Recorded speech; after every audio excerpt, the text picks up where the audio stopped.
Una de las cosas que yo más recuerdo, que más fresco tengo de mi primer teórico tuyo, allá por el 2008, fue cierta burla, incluso provocación que hiciste hasta no muy poco. Y era que vos decías, te paras enfrente del curso y decías, acá no enseñamos psicoanálisis, anoten. Hoy abiertamente, en contrapunto, explicitás que el lugar desde donde habla DPC es el psicoanálisis. Y más precisamente desde el lugar de las praxis analíticas. ¿Qué podrías decir de esto, del psicoanálisis tomado como enseñanza y el pasaje al psicoanálisis como lugar de enunciación? ¿Qué hay para decirle sobre esto a un estudiante de primer año? Esta diferenciación. Sí, sí, eso se explicita de entrada, digamos. Más allá de los efectos, y a veces, como en la época que yo daba los teóricos, solía tener esta frase de efecto, que más allá de ser parciales y de no acotar el tema para nada, a lo mejor como te pasó a vos, generaban en el que escucha como un ring, digamos, acá hay un tema que está caliente, digamos, ¿no? Y al final queda ese tema como una preocupación que uno va a buscar o empieza a preguntar. Fíjate que 4 años después vos preguntás sobre eso, ¿no? En realidad, esa, digamos así, esa es nuestra fortaleza. Nuestra fortaleza es la seguridad de estar absolutamente posicionados en un lugar y no tener ninguna duda de ese lugar. O sea, la fortaleza que pone muy nervioso a lo que yo llamo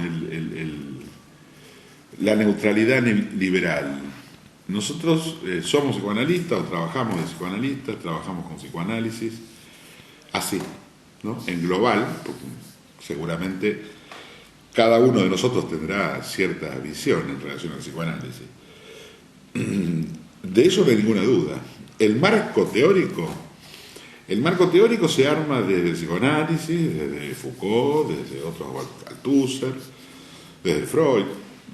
Ese es el marco teórico. Y como yo te decía antes, el marco teórico no se rinde, ¿no? El marco teórico es la propuesta global, ¿no es cierto?, que es el surco, es el camino. Ni se rinde ni pensamos que tienen que los alumnos pensar así como nosotros, ni siquiera darnos el gusto, por ejemplo, en un examen de decir algo del psicoanálisis, porque nosotros no damos psicoanálisis. Ahora, ¿por qué no damos psicoanálisis? Porque, bueno, en un consenso mínimo que hemos logrado, decimos que cuando hablamos de psicoanálisis hablamos de la clínica. Hablamos de la clínica del psicoanálisis. En DPC, en la carrera de psicología, en el posgrado y en ninguna de sus carreras de posgrado se da psicoanálisis. Porque la clínica de psicoanálisis en ese sentido es única. Es la clínica de la transferencia, la clínica de la pulsión, la clínica del discurso del inconsciente. O sea, cuando decimos psicoanálisis, yo estoy hablando como psicoanalista en ese sentido, y tendría que ejemplificarlo a través de un paciente, a través de un segmento, a través de un caso. Pero bueno, sabemos que globalmente se dice psicoanálisis. DPC no da psicoanálisis. DPC da Freud, Lacan, da las posiciones discursivas en relación al psicoanálisis de Freud y de Lacan, y qué han pensado ellos sobre eso. Nosotros no damos clínicas, nosotros no hacemos ninguna intervención, nosotros no utilizamos los conceptos de psicoanálisis para la pedagogía, no hacemos pedagogía psicoanalítica. Es más, generamos estos efectos, digamos, que alguna vez hablamos en relación al discurso, para que alguien pueda caer y rendirse frente a un libro que, si lo logramos, sabemos que es probable que caiga rendido en un diván.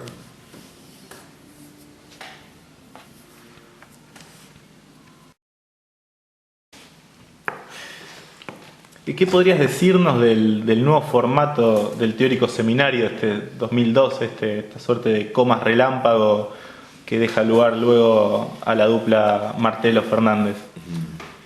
¿Por qué ahora? Sí, como todas las cosas tienen distintas respuestas, ¿no? La primera y fundamental, personalmente me cansé de dar teóricos. O sea que eso, más allá de que traté de no repetirme jamás en los 26 años, son 26 años. Segundo, me parece que es justo, necesario que, bueno, los jóvenes o las personas que empiezan a integrarse, digamos, al proceso de la cátedra, empiecen a ocupar mejores posiciones. Un día yo no estaré, estarán ellos, ¿no? Tercero, tiene mucho que ver con el formato que queremos adoptar a partir de este año, el año que viene, ya lo que sería la promoción directa, ¿no? O sea que el DPC vuelva a tener, como era muy al principio, allá en el 2001 y quizás antes también, en la DPC grande, que el teórico sea más importante que el práctico en ese sentido. Mejor dicho, que el práctico vuelva a ser un lugar de trabajo, ¿no? El práctico taller, el práctico debate, el práctico de construcción de ideas, el práctico de trabajos prácticos realmente, que es como un poco nosotros estudiábamos. Nosotros teníamos clases de trabajos prácticos donde los docentes nos hacían trabajar con los textos, discutíamos, confeccionábamos esquemas, hacíamos fichaje de libros. Era un trabajo, era un taller el práctico. Y el teórico era el lugar realmente donde se dictaba la materia. Muchas cosas han cambiado, digamos, y en nuestra facultad el teórico pasa a ser un poco así como lo que dice el titular o alguno de los titulares. Va muy poca gente en general a los teóricos, dejan de ser obligatorios hace un tiempo atrás, ya hace bastante de esto. Bueno, nosotros a partir de la promoción directa lo hacemos obligatorio, o sea, hacemos obligatorio el seminario, ¿no? Seminario que se lo ofrezco a Martelo y a Fernández, porque creo que son, primero que un poco los dos más preparados para eso, y segundo, creo que son los dos que están un poco más, mucho más comprometidos, probablemente en este momento, o de una manera distinta, digamos. A los dos les di a elegir también la temática, o sea, que ellos presentaran un pequeño documento a la cátedra, digamos, de en qué consistiría su seminario. Y bueno, Martelo eligió trabajar el programa a partir de las políticas del discurso, como concepto, las políticas del discurso como concepto, y Ángel prefirió trabajar la cuestión de Althusser o Freud-Lacan, sería, que es un libro que adquirimos hace muy poco tiempo, un libro que estuvo siempre para nosotros los psicoanalistas en la década del 70 y luego se dejó de usar, digamos, ¿no? Ahí es donde aparece esto de el retorno de los muertos vivos, ¿no? Conceptos de ideología, conceptos de praxis, de práctica teórica, aparatos ideológicos del Estado, conceptos que, ya lo decía antes, ¿no? O sea, en la neblina de la dictadura también fueron desapareciendo, como desaparecieron muchas cosas acá, ¿no? Y en términos teóricos más todavía. Nosotros los recuperamos, los traemos, y ahora como también uno tiene su carga de cierto narcisismo y qué sé yo, no solamente estoy haciendo esto institucional para los alumnos y para la página, sino que yo me guardo lo que llamo el editorial. Yo tengo una cosa de periodista ahí en el fondo metida. Hago como una editorial que tiene que ver con el programa a veces y a veces tiene que ver con el momento que estemos pasando. Si hay algo muy importante que está sucediendo a nivel de la facultad o del país, enseguida lo enmarco dentro de nuestro programa. Me interesa mucho que el programa esté ayornado a un contexto, una ciudad, un lugar, una región, en Sudamérica, Rosario, Argentina, la Siberia, y me interesa mucho que esté paralelamente a los acontecimientos históricos. Me parece muy importante que el alumno no sienta que está estudiando cosas viejas o conceptos que alguna vez fueron y que ahora vaya a saber qué se hace con eso. O sea, lo que estamos estudiando es aquí y ahora, realmente, ¿no? Por supuesto, lo estamos estudiando de aquí para atrás, o sea, en lo que yo llamo nuestra fortaleza. O sea, como psicoanalista leemos los discursos psicológicos contemporáneos y sus políticas.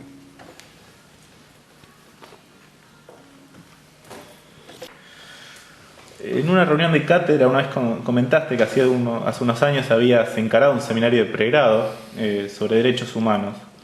¿Qué te impulsó a hacerlo y qué dirías hoy sobre ese seminario? Bueno, tiene que ver con lo que decíamos antes. Siempre DPCB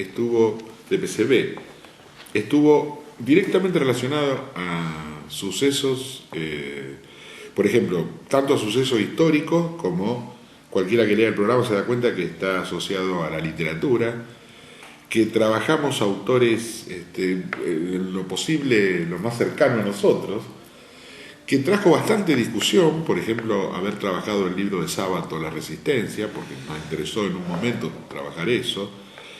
Pero desde el 2001, DPC tenía una consigna que era con lo que se hacía el trabajo final del año, ¿no? Y era, por ejemplo, trabajamos la guerra de Irak, la famosa guerra del Golfo, la caída de las torres, trabajamos temas como el aborto, trabajamos temas como esto del el recupero, por decir así, de lo que fueron y son todavía los juicios que no se terminaron de hacer allá en la década del 80. O sea que toda la problemática de derechos humanos volvió ahora en la primera década del nuevo milenio, y nosotros pusimos el tema de derechos humanos en la primera unidad. O sea, pensábamos que esto de estudiar psicología sin historia y sin memoria era realmente una guasada, por eso ahí aparece de nuevo la temeridad, ¿no? Hablar de cosas que sabemos que los demás no hablan, que la facultad no debate, que a lo sumo aparecen en algunos carteles de los grupos de los estudiantes, pero digamos, estos temas no se hablan, ¿no? Nadie se juega, es como si realmente estuviéramos todos metidos en nuestro trabajo y jugáramos esta neutralidad, que yo digo que es una neutralidad liberal, ¿no? Es la famosa frase esta de no te metas, por ejemplo, o no te metas porque lo que digas va a ser usado en tu contra, o después cuando rendí un concurso, o te van a venir a buscar como era otra época, ¿no? Nosotros, bueno, nos estamos metiendo, quizás, no sé si tenemos la capacidad como para hacerlo, pero bueno, tenemos ganas y nos metemos. Y nos metimos con el tema de derechos humanos ya en aquella época, hasta que se me ocurrió formalizar un seminario de pregrado. ¿Cómo será que no había en la facultad, obviamente, ningún seminario de pregrado? Fue ¿En qué año fue esto? Esto fue en la década del 90. Ya en aquella época de PC, que te digo, funcionaba de noche, el turno noche ya hablaba de estos temas, traía estos temas, ¿no? En el 2001 ya se institucionalizó el programa directamente, o sea, decía, trabajo final, el malestar en la cultura, la guerra de Irak. O sea que el trabajo había que hacerlo en función del libro, el malestar en la cultura y la guerra de Irak. O sea, no había vuelta. Todavía estamos haciendo algo de esto, ya no tan específicamente, pero el trabajo final, por ejemplo, de la promoción directa, va a tener que ver con el malestar en la cultura y algunas de estas grandes cosas que están en juego. Por ejemplo, la ideología, ¿no? O sea, hacer un trabajo en función de la ideología, según Althusser, y el malestar en la cultura. Bueno, se planteó ese seminario. ¿Cómo será? Decía, porque yo ahora me entero de que justamente para este trabajo de CONEAU, lo que exige la CONEAU a la Facultad de Psicología de Rosario son 3 materias que faltan. Es como si nosotros nos está faltando algo para la norma IRAN, ¿no? Para ser reconocido en el mundo. Nos falta idiomas. Nosotros estudiábamos idiomas. Se sacó idiomas de la carrera. Falta deontología, falta alguna materia que trabaje la cuestión desde lo filosófico, desde donde fuera, las cuestiones éticas. Podría ser desde la ética del psicoanálisis, si alguno se juega. Y falta una materia sobre derechos humanos. O sea, parece mentira, pero bueno, había un seminario de derechos humanos que lo daba yo. A los seminarios le pasa lo que pasa mucho en nuestra facultad, Yo lo puse en un horario que me convenía a mí, que era el mediodía, no venía nadie. Los seminarios hay que ponerlos siempre en un horario tipo 6 de la tarde, porque después vienen los teóricos grandes que se llaman, a las 7:30, 8, entonces todo el mundo va.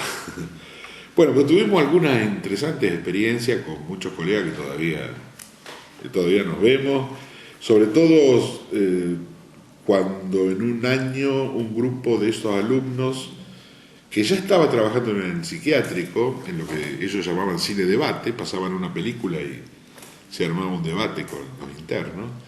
Bueno, yo entré ahí, primero hicieron el trabajo en el seminario nuestro de Derechos Humanos, hicieron el trabajo sobre los internos del psiquiátrico de acá en Rosario, después yo entré como supervisor de ellos, después ya terminamos todos amigos y en otra serie de proyectos que hay, ¿no? Que hubo. Algunos de ellos todavía están trabajando en el psiquiátrico. O sea que eso fue lo importante. Y lo que se trabajaba en esa cuestión de derechos humanos era realmente una versión, digamos, de lo que era DPC, por lo menos en la década del 80, DPC turno-noche, y de lo que fue después DPC-B. Esto que tiene que ver con el concepto de identidad. Nosotros sabemos que no se estudia en la facultad. En la facultad no se estudia la memoria, salvo en términos biológicos, no se estudia la identidad, Salvo en términos biológicos, no se estudia la memoria, salvo en términos biológicos, y no se estudia la conciencia, salvo en términos cognitivos, ahora o con las neurociencias y vaya a saber con qué otra cosa. No se estudia. Todo el conocimiento que pueda tener un alumno de estos temas puede ser más o menos freudiano y probablemente no sepa que es freudiano, que tiene un límite. Freud tenía su acotamiento también, digamos. El problema de la conciencia es mucho más grande que el que pudo haber planteado Freud. Si bien Freud a la conciencia le plantea un serio inconveniente, Freud, como decimos en algunos escritos, nunca supo qué hacer muy bien con la conciencia. Ningún autor sabe qué hacer con la conciencia. Y menos con la memoria, pero como había que erradicar la memoria, y estaba tan en juego esto de la erradicación de la identidad, que me pareció maravilloso también en esa época acometer el tema de plantear qué es la identidad, cuál, dónde, cómo se registra, cómo se inscribe, y básicamente, como decimos ahora, ¿de quién es la identidad? Esto de la cuestión de la propiedad privada del cuerpo, como diría Foucault, de la propiedad privada de la conciencia, de la propiedad privada de la identidad, ¿no? Entonces, cuando aparecen los totalitarismos, necesariamente lo que sucede es que se privatiza la identidad, digamos, y entra en esa secuencia de la serie, donde es como que todos tendríamos que ser iguales, pero no iguales en derechos y obligaciones, bla, bla, bla, como podría ser un liberalismo moderno de Europa hoy, aún en crisis. No, es la igualdad de que todos pensemos igual, digamos, y que nadie piense distinto, como el famoso Gran Hermano, ¿no? O sea, lo importante de esto es que todos tengamos el mismo contexto para pensar, el mismo texto de las escuelas, por ejemplo, el mismo marco de referencia. Por eso, para nosotros ofrecer como propuesta un marco de lectura que está, obviamente, en la vereda de enfrente de esto, es como realmente poner la psicología realmente para abajo, como debe estar, y no al revés como está ahora, ¿no? Es poder estudiar la psicología desde su lugar más alienado, que es la conciencia y la razón, obviamente, ¿no? Y el lugar de interés ideológico más fuerte, porque es desde ahí donde la persona piensa, y es desde ahí donde se pueden pensar los derechos humanos, no desde otro lugar, ¿no? Si no, uno tiende a pensarlo desde lo jurídico, y lo jurídico no es nada más que una de las estrofas del discurso dominante en un momento históricamente establecido. Así que el tema de derechos humanos también fue bastante complicado en su momento. La reacción de los alumnos fue más o menos nefasta, o sea porque no entendían de qué se trataba, sea porque tampoco yo tenía mucha experiencia en eso, sea porque el tema de por sí da escozor. Cuando se hablan de ciertos temas que uno no lo puede manejar mucho, o empiezan los chistecitos y las bromas como hablamos de sexo, ¿no? Entonces uno dice, vamos a hablar de sexo, entonces enseguida empiezan los chistes, ¿no? La cargada, jajaja. Son temas que irritan, digamos, ¿no? Conmueven. En una época, para la década del 90, todavía el tema de derechos humanos, desaparecidos, niños en cautiverio, nacimiento en cautiverio, era un tema que todavía generaba un escozor. Hoy en día me parece que está más amplificado, se puede hablar, se puede pensar, bueno, los medios a favor o en contra tienen que decirlo, digamos. Volvieron las sentencias, volvieron a reverse un montón de juicios. El tema de derechos humanos está mucho más a la palestra, está tomado por el Poder Ejecutivo, digamos. Es muy distinto a como se estaba en ese momento. Pero bueno, la carrera va a tener derechos humanos. Ustedes creo que se la van a incrustar en los últimos años como un seminario electivo, pero van a tener que tener idioma. Así que prepárense a estudiar idioma y básicamente a estudiar ética y derechos humanos.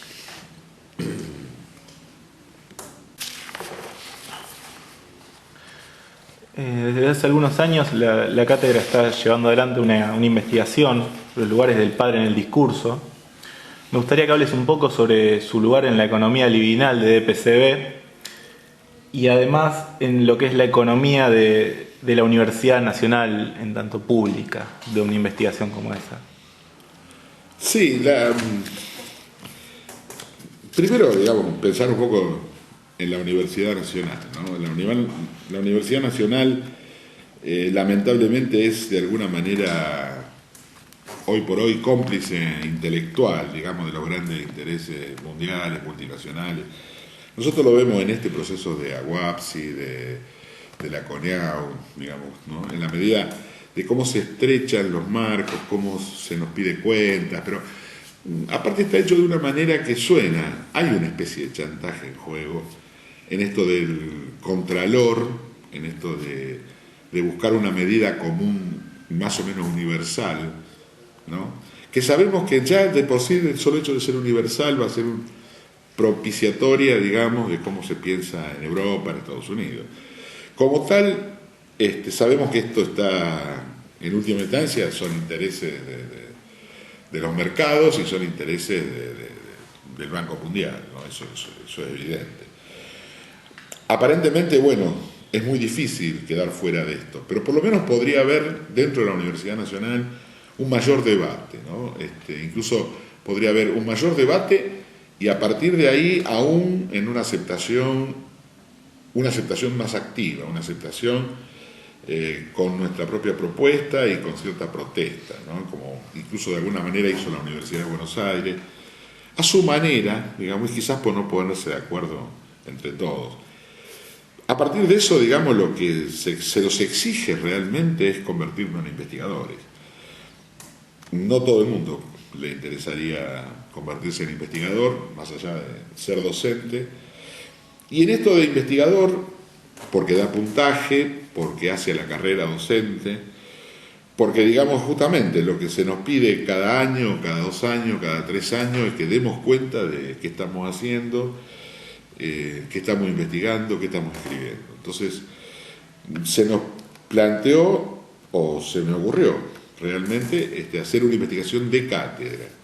No, ni una particular, ni una con grupos de personas que estuvieran de acuerdo con el tema, sino plantear una de cátedra y justamente plantearnos un tema que yo vengo viendo de alguna manera, trabajando, incluso ya había hecho un par de seminarios de posgrado anteriores, con respecto a esta cuestión de la paternidad, que en un primer momento sigue siendo, ¿no? Pero en un primer momento globalmente era el estudio de la paternidad en el siglo XX, luego se requiere justamente por esta cuestión, como vos decías, de la economía, digamos, por los intereses mismos de aquellos que controlan estas investigaciones, achicar, ¿no?, el plano, y la idea entonces sería trabajar sobre una década del siglo XX.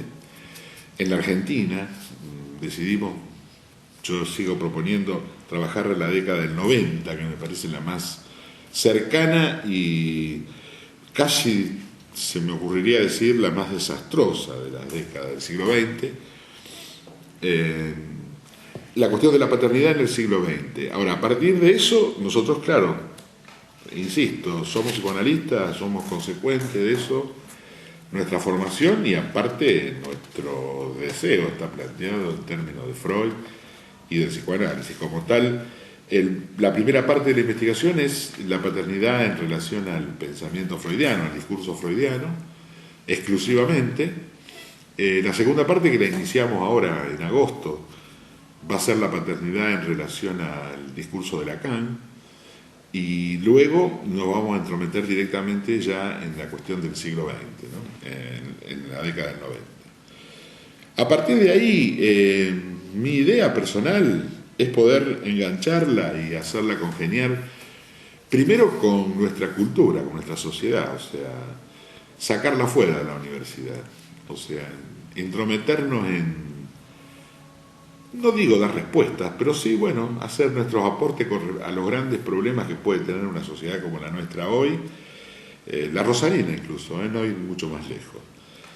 Luego poder relacionarla con investigaciones de otros países, ¿no?